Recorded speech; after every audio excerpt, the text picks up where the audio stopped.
स्वागत है आप सभी का। शाम के 7 बजने को है और ये वक्त है आपके सबसे पसंदीदा शो म्हारो राजस्थान का। आप सबके साथ मैं हूं प्रियंका राय।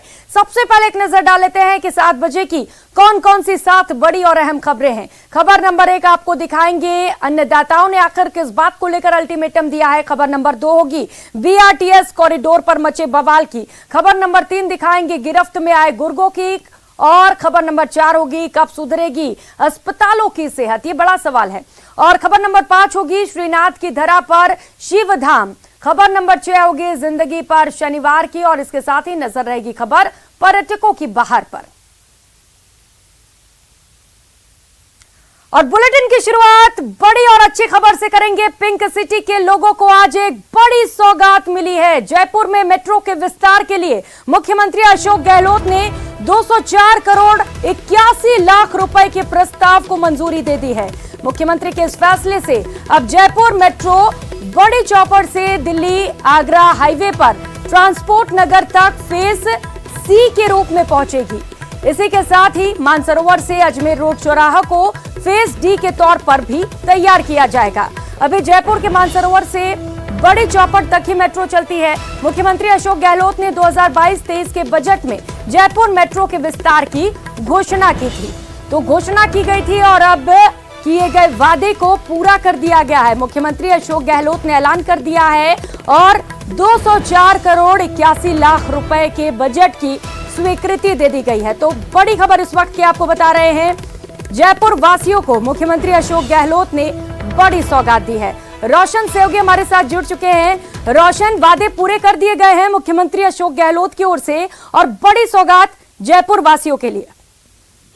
देखिए प्रियंका, जो बजट भाषण 2022-23 है उसमें मुख्यमंत्री ने घोषणा की थी कि जो मेट्रो जयपुर मेट्रो है उसका विस्तार होना चाहिए और उसके पीछे उद्देश्य ये था कि लास्ट माइल कनेक्टिविटी मिलनी चाहिए। लगातार मुख्यमंत्री ये कह रहे थे कि जो जयपुर मेट्रो का जो विस्तार होना चाहिए, उसी के तहत आज 204 करोड़ और 81 लाख रुपए की वित्त स्वीकृति जारी की गई है, जिसमें मानसरोवर मेट्रो स्टेशन से जो अजमेर रोड को ये जोड़ने के लिए जो प्रोजेक्ट है मेट्रो का फेज 1D, इसका निर्माण कार्य जल्द शुरू होगा। जीएमआरसी अब जो इसके निर्माण कार्य को लेकर जुट चुकी है। जल्दी से जल्द जो जीएमआरसी है वो टेंडर रिकॉल करेगी।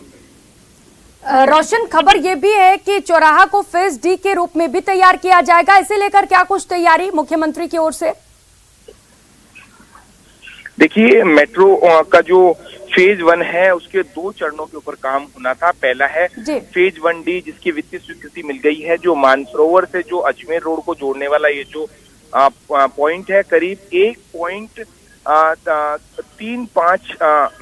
किलोमीटर का। बिल्कुल रोशन, और निश्चित तौर पर इसके बाद कनेक्टिविटी भी बढ़ेगी। बहुत शुक्रिया आपका इन तमाम जानकारियों के लिए। और आपको बता दें कि आज राजस्थान में श्रीनाथ जी की नगरी राजसमंद के नाथद्वारा में 3000 टन स्टील से बनी दुनिया की सबसे ऊंची भगवान शिव की भव्य मूर्ति का अनावरण हो गया है। प्रसिद्ध कथावाचक मुरारी बापू की मौजूदगी में मुख्यमंत्री अशोक गहलोत ने इस प्रतिमा का लोकार्पण किया। इस मूर्ति का निर्माण कार्य करीब 10 साल में पूरा हुआ है। इस मूर्ति की सबसे बड़ी खासियत यह है कि मंदिर के अंदर भ्रमण करने के लिए 4 लिफ्ट लगाए गए हैं।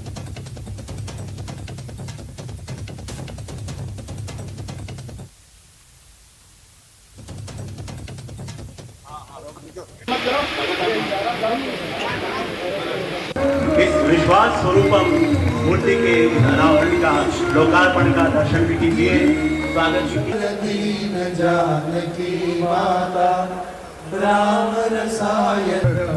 तो चलिए आपको बता देते हैं कि इस मूर्ति की क्या कुछ खासियत है। सबसे पहले तो आपको बता दें कि ये दुनिया की सबसे ऊंची शिव प्रतिमा है।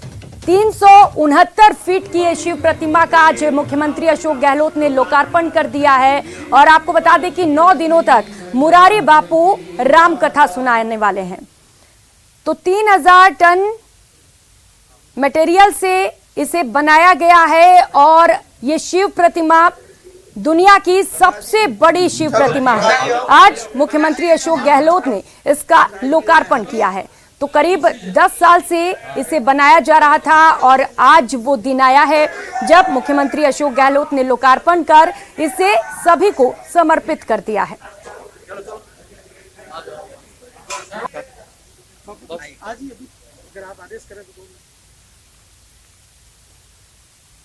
और इसी मौके पर सीएम अशोक गहलोत ने कहा कि राजस्थान टूरिज्म का सबसे बड़ा हब है। शिव प्रतिमा को देखने भी लाखों सैलानी हर साल यहां आएंगे। इससे प्रदेश के पर्यटन को काफी बढ़ावा मिलेगा। रिलीजियस टूरिज्म को वैसे हम ध्यान दे रहे हैं। राजस्थान के अंदर ग्रामीण टूरिज्म, धार्मिक टूरिज्म को विशेष ध्यान दिया जा रहा है। उसके लिए अलग स्कीम बनी हम लोगों की। हम अनुदान भी देते हैं किस प्रकार से इंफ्रास्ट्रक्चर बने, यूनिट्स आए, अलग अलग इकाइयाँ आए। तो सभी तौर से राजस्थान अभी टूरिज्म के सेक्टर में बहुत बड़ी प्रगति कर रहा है। तो उसकी कड़ी में एक ये जो आज का आयोजन है, आप देखेंगे कि रोज जो एस्टिमेट है 1500-2000 लोग आएंगे, प्रतिदिन यहाँ पर आएंगे। तो टूरिज्म के हिसाब से बहुत बढ़ोतरी होगी। मैं समझता हूँ उसमें एक और कड़ी जुड़ गई है। और खबरों में आगे बढ़ेंगे। मुख्यमंत्री अशोक गहलोत ने एक बार फिर दावा किया है कि गुजरात में कांग्रेस की जीत होगी, यहां कांग्रेस की सरकार बनेगी। गहलोत ने कहा कि गुजरात में बीजेपी की हालत खराब है, उन्हें पूरा मंत्रिमंडल बदलना पड़ा। बिल्कुल मानते हैं, हम चुनाव जीतेंगे, सरकार बनाएंगे कांग्रेस वहां पर। तो सर मोदी जी जो मानगढ़ आ रहे हैं, आपको लगता मोदी जी हर वीक क्यों आ रहे हैं? हर वीक मोदी जी पहुंच रहे हैं वहां पर, शिलान्यास उद्घाटन करें, क्यों कर रहे हैं? क्योंकि वहाँ हालात बहुत खराब है बीजेपी सरकार की। पूरी गवर्नमेंट बदल दी, मुख्यमंत्री सहित पूरे मंत्रिमंडल बदल दिए। इसके मतलब कि तभी मंत्री जो थे वो सब नाकारा निकम्मे थे। अगर थे तो पहले बदल देते, बाद में क्यों बदले? वो 4 साल बाद में। तो तमाम क्वेश्चन उठ रहे हैं वहाँ पर। राजस्थान में जो हमने फैसले किए हैं, तमाम फैसले करीब करीब हमने वहाँ पर वचन दिए हैं। गुजरात को राहुल गांधी जी खुद ने वचन दिए हैं, वहाँ 11 वचन दिए हैं, वो हम निभाएंगे वहाँ पर। उसके बाद कोई बचता ही नहीं कोई बात पर। और अब बात अन्नदाताओं के अल्टीमेटम की। जवाई नदी में बांध का पानी छोड़ने और खेती के बिजली का समय बढ़ाने की मांग को लेकर किसानों का जालौर में पिछले 3 दिन से कलेक्ट्रेट के आगे धरना जारी है। मांगे पूरी नहीं होने पर आंदोलन की रणनीति तेज करते हुए 50 किसान आमरण अनशन पर बैठ गए हैं। इससे पहले किसान एकता संघ के किसान धरने को समर्थन देते हुए जालौर, सायला और आहोर इलाके से करीब 100 से अधिक ट्रैक्टरों के साथ जिला मुख्यालय पर पहुंचकर धरने में शामिल हुए। आपको बता दें, जवाई नदी के किनारे बसे करीब 186 गांव में नदी में पानी नहीं आने की वजह से भयंकर जल संकट की स्थिति है। पिछले 3 दिनों से हमारा प्रदर्शन बहुत जोरदार है, लोग भी बहुत आ रहे हैं। प्रशासन ये बोल रहा है कि ये तो ऊपर लेवल की बात है, कलेक्टर बोल रहे हैं हमारे पास है नहीं, पाली जिले में पानी है, बांध वहां बंधा हुआ है। और ये बिजली विभाग के ऐसी हैं, ये बोलते हैं कि जोधपुर से आदेश होगा जब हम 6 घंटे लाइट देंगे, पहले नहीं दे पाएंगे। और नई सामान मिलता है और नई ट्रांसफार्मर मिलते हैं, लोग महीने पर बैठे हैं। और रबी की सीजन चालू हो गई है, अभी जब तक ये सामान और पानी नहीं आएगा जब तक किसान यहाँ से घर नहीं जाएंगे। आमरण अनशन पर मैं अकेला नहीं बैठा हूं, मेरे साथ में करीबन 50 किसान हैं। जब तक सरकार हमारी मांग को नहीं मानती तब तक हमारा आमरण अनशन शुरू रहेगा। हम जवाई बांध के पानी का हक लेकर ही रहेंगे। प्रशासनिक अधिकारी कह रहे हैं हमारी ऊपर से वार्ता हो रही है, बात कर रहे हैं। 3 दिनों से भारतीय किसान संघ धरने पर बैठे हुए हैं। इनकी जो जायज मांग है, ये सिर्फ मांग ये कर रहे हैं कि जो जवाई नदी के जो जहाँ बह रही है उसके नीचे जो गांव बसे हुए हैं, वहाँ पानी की पेयजल से लेकर सिंचाई का पानी बिल्कुल नहीं है। जो अभी जवाई बांध लबालब भरा हुआ है और पानी एक्सेस भी है। 4000 सिंचाई के लिए दिया गया है, 3000 पेयजल के लिए दिया है। उसके जो बाद में जो 500 MCFD पानी है, वो पानी सिर्फ ये किसान छोड़ने की मांग कर रहे हैं। उसमें हमारा भी समर्थन है। हम भी ये चाहते हैं कि जब पेयजल और उनको बांट दिया है पानी, तो फिर ये हठधर्मिता क्यों? जवाई बांध का पानी जवाई नदी में छोड़ने की मांग को लेकर जालौर जिला मुख्यालय पर सैकड़ों की संख्या में किसानों का धरना पिछले 3 दिन से जारी है। किसानों की मांग है कि जवाई बांध का पानी जवाई नदी में छोड़ा जाए, ताकि उसके आसपास के क्षेत्र में आने वाले किसानों का कुओं का जल स्तर बढ़ेगा, तो वहीं भयंकर पेयजल संकट से जूझ रहे किसानों को भी राहत मिलेगी। तो वहीं लगातार घोषित बिजली कटौती के साथ 7 घंटे बिजली आपूर्ति को लेकर भी प्रदर्शन जारी है, लेकिन अभी तक इन किसानों की मांगों को लेकर सरकार की ओर से कोई संवेदनशील फैसला नहीं लेने के चलते आज से करीब 50 से अधिक किसान जो है आमरण अनशन पर बैठ चुके हैं। इन लोगों ने साफ तौर से अल्टीमेटम दिया है कि अगर उनकी मांगों को लेकर कोई सरकार सकारात्मक कोई फैसला नहीं करती है तो आने वाले दिनों में उग्र आंदोलन किया जाएगा। श्याम बिश्नोई, न्यूज 18, जालोर। नेक नियत के साथ साथ सही नीतियों का भी होना जरूरी है, वरना लेने के देने पड़ सकते हैं। जयपुर में बनाए गए बस रैपिड ट्रांजिट सिस्टम के साथ भी ठीक ऐसा ही हुआ। पब्लिक ट्रांसपोर्ट को सुविधाजनक बनाने की ये कोशिश अब लोगों के जी का जंजाल बन गई है। कैसे, ये रिपोर्ट देखिए। 170 करोड़ से तैयार प्रोजेक्ट हो गया बेकार, बन गया जी का जंजाल। बीआरटीएस कॉरिडोर पर बवाल, इसे कहते हैं बिना अक्ल के नकल। तभी तो विदेशों की तर्ज पर राजधानी जयपुर में बनाया गया बीआरटीएस कॉरिडोर शहर वासियों के लिए मुसीबत का सबब बनकर उभरा है। करीब 170 करोड़ रुपए की भारी भरकम लागत से तैयार इस कॉरिडोर का उद्देश्य पब्लिक ट्रांसपोर्ट को सुविधाजनक बनाना था, लेकिन सुविधा तो मिली नहीं, असुविधाओं का पहाड़ जरूर खड़ा हो गया। सार्वजनिक परिवहन के नाम पर इस कॉरिडोर पर एक बस तक नहीं चल रही है, जिसके चलते सरकार का ये प्रोजेक्ट पूरी तरह से फेल साबित हुआ है। इतना ही नहीं, इस कॉरिडोर पर हुए हादसों में सैकड़ों लोगों की जान जा चुकी है, जिसके बाद जनवरी 2020 में स्टेट रोड सेफ्टी काउंसिल ने जेडीए को बीआरटीएस कॉरिडोर को हटाने का सुझाव दे दिया था। ऐसे में ये प्रोजेक्ट जेडीए के गले की फांस बन चुका है। अब तो सरकार के मंत्री भी इस कॉरिडोर को हटाने की मांग कर रहे हैं। रोड सेफ्टी काउंसिल का मैं चेयरमैन था जब ट्रांसपोर्ट मिनिस्टर था, और उसमें डिसीजन हो चुका है कि बीआरटीएस हटाना पड़ेगा। रोड सेफ्टी काउंसिल में सब डिपार्टमेंट मेंबर हैं और रोड सेफ्टी काउंसिल का डिसीजन मानना सबकी जिम्मेदारी है। यदि जेडीए को ये गलतफहमी है, को डिसीजन नहीं मानेंगे तो जेडीए को जवाब देना पड़ेगा। ये नहीं चलेगा। यूडीएस डिपार्टमेंट के सेक्रेटरीज को मैंने बुलाकर उस वक्त कह दिया था, अभी जयपुर में सबसे ज्यादा एक्सीडेंट बीआरटीएस कॉरिडोर में होते हैं, क्योंकि बीआरटीएस कॉरिडोर टेक्निकली गलत है। ये प्लान जिसने भी किया बिल्कुल गलत है। बेवजह बीआरटीएस कॉरिडोर शाम को 7 बजे तो बंद हो जाते हैं, क्योंकि जैसे ही क्रॉस करते हैं एक्सीडेंट होता है।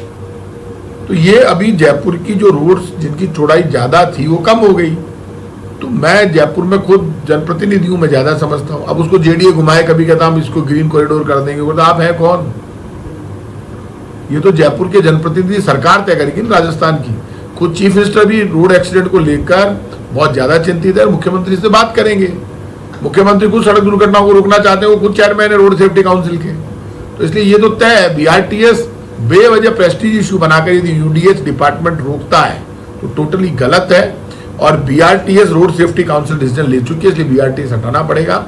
और मुख्यमंत्री जी से मेरी बात हुई है, मुख्यमंत्री बात करके इसको हटाएंगे। जहां मंत्री जी इस कॉरिडोर को हटाने की मांग कर रहे हैं, वहीं जेडीए इसे ग्रीन कॉरिडोर बनाने के पक्ष में है। जेडीए का तर्क है कि कॉरिडोर की उपयोगिता को लेकर कराई गई स्टडी में विशेषज्ञों ने इसे ग्रीन कॉरिडोर बनाने की राय दी है। हालांकि जेडीए कमिश्नर कह रहे हैं कि पूरी रिपोर्ट आने के बाद ही इस पर अंतिम फैसला होगा। सरकार ने पीडी कोर को इसके लिए चुना है कि वो एक स्टडी करे इसकी कि बीआरटीएस के बनने के बाद जो जयपुर शहर में ट्रैफिक को होने वाले जो एक्सीडेंटल जो पॉइंट्स बने हैं उसको लेकर वास्तविकता क्या है, कितना ट्रैफिक इसके थ्रू फ्लो हो रहा है, या जो इसका शुरुआत में जो इसका मंतव्य था क्या वो हो पा रहा है या नहीं हो पा रहा है, इसको एक्सटेंशन करना चाहिए या इसको ऑल टुगेदर ख़त्म कर देना चाहिए या इसमें कुछ मॉडिफिकेशन करना चाहिए। इन सारी जो भी हैं इसके बारे में वो जो भी पीडी कोर है वो पूरा इसका सूक्ष्म रूप से इसको देखेगा, एनालिसिस करेगा और हमको रिपोर्ट देगा। उसके बाद ही हम आगे की कार्रवाई कर पाएंगे। जेडीए ने 2007 में बीआरटीएस कॉरिडोर का काम शुरू करवाया था। बीआरटीएस कॉरिडोर बनाने पर करीब 170 करोड़ रुपए खर्च हुए, जिसमें से 50% रकम केंद्र सरकार, 20% राज्य सरकार और 30% रकम जेडीए ने इस प्रोजेक्ट में खर्च की थी। झोटवाड़ा रोड से लेकर सीकर रोड के बीच बने कॉरिडोर का उद्घाटन साल 2010 में यूपीए सरकार के तत्कालीन केंद्रीय मंत्री जयपाल रेड्डी और सीएम अशोक गहलोत ने किया था, जबकि न्यू सांगानेर रोड कॉरिडोर का उद्घाटन साल 2015 में एनडीए सरकार के समय वसुंधरा राजे ने किया था। भले ही इसके निर्माण के पीछे सरकार के मन में लोगों के सफर को आसान बनाने का नेक विचार था, लेकिन नीति में गड़बड़ी थी। ऐसे में सरकार को जल्द ही इस पर ठोस फैसला लेने की जरूरत है। रोशन शर्मा, न्यूज़ 18 राजस्थान, जयपुर। और अगली खबर का रुख करेंगे। श्रीगंगानगर पुलिस ने लॉरेंस और सोपो गैंग के 2 गुर्गों को अवैध हथियारों के साथ गिरफ्तार करने में सफलता हासिल की है। श्रीगंगानगर पुलिस अधीक्षक आनंद शर्मा के नेतृत्व में घड़साना थाना पुलिस ने घड़साना की ज्वाला कॉलोनी में दबिश देकर अलग अलग कारों में सवार 2 बदमाशों को अवैध हथियारों के साथ धर दबोचा। श्रीगंगानगर की घड़साना थाना पुलिस के हत्थे चढ़े ये बदमाश आशीष बिश्नोई और संदीप बिश्नोई हैं, जिनके खिलाफ विभिन्न पुलिस थानों में मारपीट, जानलेवा हमला, फिरौती और आर्म्स एक्ट के तहत 1 दर्जन से भी ज्यादा मामले दर्ज हैं। इसके साथ ही आशीष बिश्नोई श्रीगंगानगर के घड़साना थाने का हार्डकोर हिस्ट्री शीटर क्रिमिनल है। श्रीगंगानगर की घड़साना थाना पुलिस ने दोनों को गिरफ्तार करते हुए उनके कब्जे से अवैध हथियार बरामद कर उनके खिलाफ मामला दर्ज कर लिया है और पूछताछ की जा रही है। तो हमें गश्त के दौरान सूचना मिली थी कि हमारे थाने का हिस्ट्री शीटर और चिन्हित हार्डकोर अपराधी आशीष बिश्नोई अपने साथियों के साथ दहशत फैलाने के लिए कस्बे में आया हुआ है। इस इत्तला पर मैं अपने थाना स्टाफ के साथ इनके तलाश की गई तो ये ज्वाला कॉलोनी में हमें मिले, जहां से इनको गिरफ्तार कर इनके कब्जे से आशीष बिश्नोई के कब्जे से एक तो वहीं बूंदी जिले में तेज गति से आ रही 2 कारों के बीच भीषण भिड़ंत हो गई। हादसे में कार सवार 2 महिलाएं और एक नवजात बच्चे सहित चालक की दर्दनाक मौत हो गई। घटना के बाद मौके पर पहुंची हिंडोली पुलिस ने कार चालक के शव को हिंडोली मोर्चरी में भिजवाया। वहीं नवजात सहित 3 शवों का देवली में पोस्टमार्टम कराकर शव परिजनों को सौंप दिया और पूरे घटना पर जांच शुरू कर दी। अपने देवखेड़ा के पास में हुई है, नेशनल हाईवे 52 के ऊपर। और ये जो बच्चे का है इसने इसको जा रहे थे वैन में लगे, तो एक वैन चालक की भी एक्सपायर होती है, उनमें बैठी हुई थी। तो उन लेडीज उनका भी उनका इलाज हॉस्पिटल में चल रहा है। तैयार होना था 9 महीने में, लेकिन लग गए 3 साल। उसके बाद भी लाइब्रेरी पर ताला लगा हुआ है। हम बात कर रहे हैं राजस्थान यूनिवर्सिटी के मॉडर्न लाइब्रेरी की। 7 जुलाई 2016 को नई मॉडर्न लाइब्रेरी के भवन पूजन का काम शुरू कर दिया गया था। लाइब्रेरी तैयार भी हो गई है, लेकिन अभी चालू नहीं होने से छात्र परेशान हैं। छात्रों का दर्द है कि राजस्थान यूनिवर्सिटी में एडमिशन के समय ही लाइब्रेरी की फीस दे देते हैं, लेकिन पढ़ाई के लिए निजी लाइब्रेरी में भी फीस देनी पड़ती है।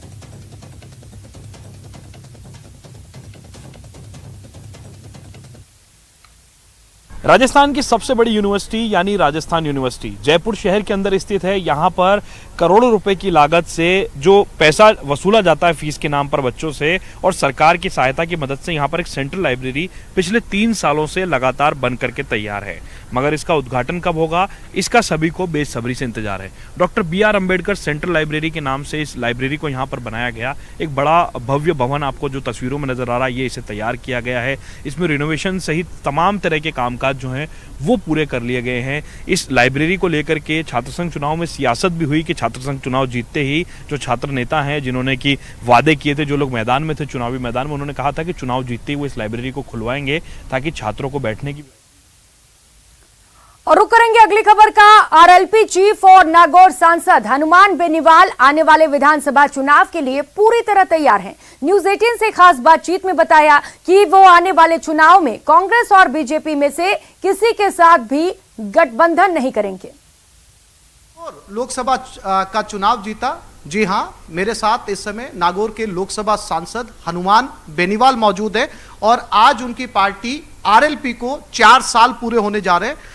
हनुमान बेनीवाल जी, आपकी पार्टी को राजस्थान के अंदर 4 साल पूरे होने जा रहे हैं और आपकी अकेली ऐसी सीट थी जिसमें बीजेपी ने 25 लोकसभा सीटों के ऊपर चुनाव लड़ा था, लेकिन सिर्फ आपकी एक आरएलपी ने जीता, बाकी 24 सीटें जो है वो बीजेपी ने जीती। अब किसानों के मुद्दे पर आपकी पार्टी जो है, आप किसानों के साथ आए और बीजेपी से अलग हो गए। अब चूंकि 4 साल पूरे हो गए, चुनाव नजदीक है राजस्थान का, आगे की क्या रणनीति? देखिए, आगे की रणनीति हमने साफ स्पष्ट आपके चैनल को भी पहले कर दी थी। रोज आप मेरा संघर्ष देख रहे हैं कि राजस्थान के अंदर मैं जो विधानसभा, उसमें मेरे तीनों विधायक सड़क से लेके सदन तक कांग्रेस सरकार के खिलाफ आवाज उठाते हैं, विपक्षी भूमिका निभा रहे हैं। और लोकसभा के अंदर अकेला व्यक्ति हूँ, चाहे कोई सा भी मामला हो, एनडीए में रहते हुए भी, चाहे पेट्रोल डीजल की बढ़ती कीमतें हो, चाहे महंगाई हो, चाहे कोरोना, उस समय कोरोना के अंदर जो दिल्ली फेल्योर रहा, अब चाहे लंपी का मामला हो लोकसभा के अंदर, किसानों के जब तीनों कृषि बिल दिल्ली की सरकार लाई तो सबसे पहले एनडीए छोड़ के सड़क पे, देश में कोई सांसद बैठा था, हनुमान बेनीवाल बैठा था सड़क पे, चाहता था कि राजस्थान के अंदर वो सब हो जो राजस्थान के अंदर होना। हम गीत राजस्थान के सुनते हैं कि लोक देवताओं की धरती है, वीरों की धरती है, लेकिन हमें कोई राजनीति में वीरता नजर नहीं आई। तो मैंने लड़ाई कोई आगे चुना, मुझे लड़ना है। और उस समय हमारे साथ से ट्राइबल की बीटीबी जीती, 2 कॉमरेड जीते, 6 बसपा के जीते, 1 लोकदल का, लेकिन वो तमाम लोग चले गए। बसपा का विलय हो गया कांग्रेस के अंदर, आरएलडी कांग्रेस में चली गई, कम्युनिस्ट दोनों कांग्रेस के अंदर चले गए, बीटीबी टूट गई। सिर्फ राष्ट्रीय लोकतांत्रिक पार्टी ऐसी पार्टी बची राजस्थान के अंदर जो तीसरे मोर्चे के रूप में राजस्थान की जनता ने भरोसा किया। जितने बाई इलेक्शन हुए बाद में वो सारे हमने लड़े। मेवाड़ के अंदर सेकंड रहे, सुजानगढ़ के अंदर अच्छा हमारा प्रदर्शन रहा, साड़ा के अंदर अच्छा प्रदर्शन रहा, और पंचायत और पालिका चुनाव लड़के 5 प्रधान और 1 म्युनिसिपलिटी का चेयरमैन बना आरएलपी का।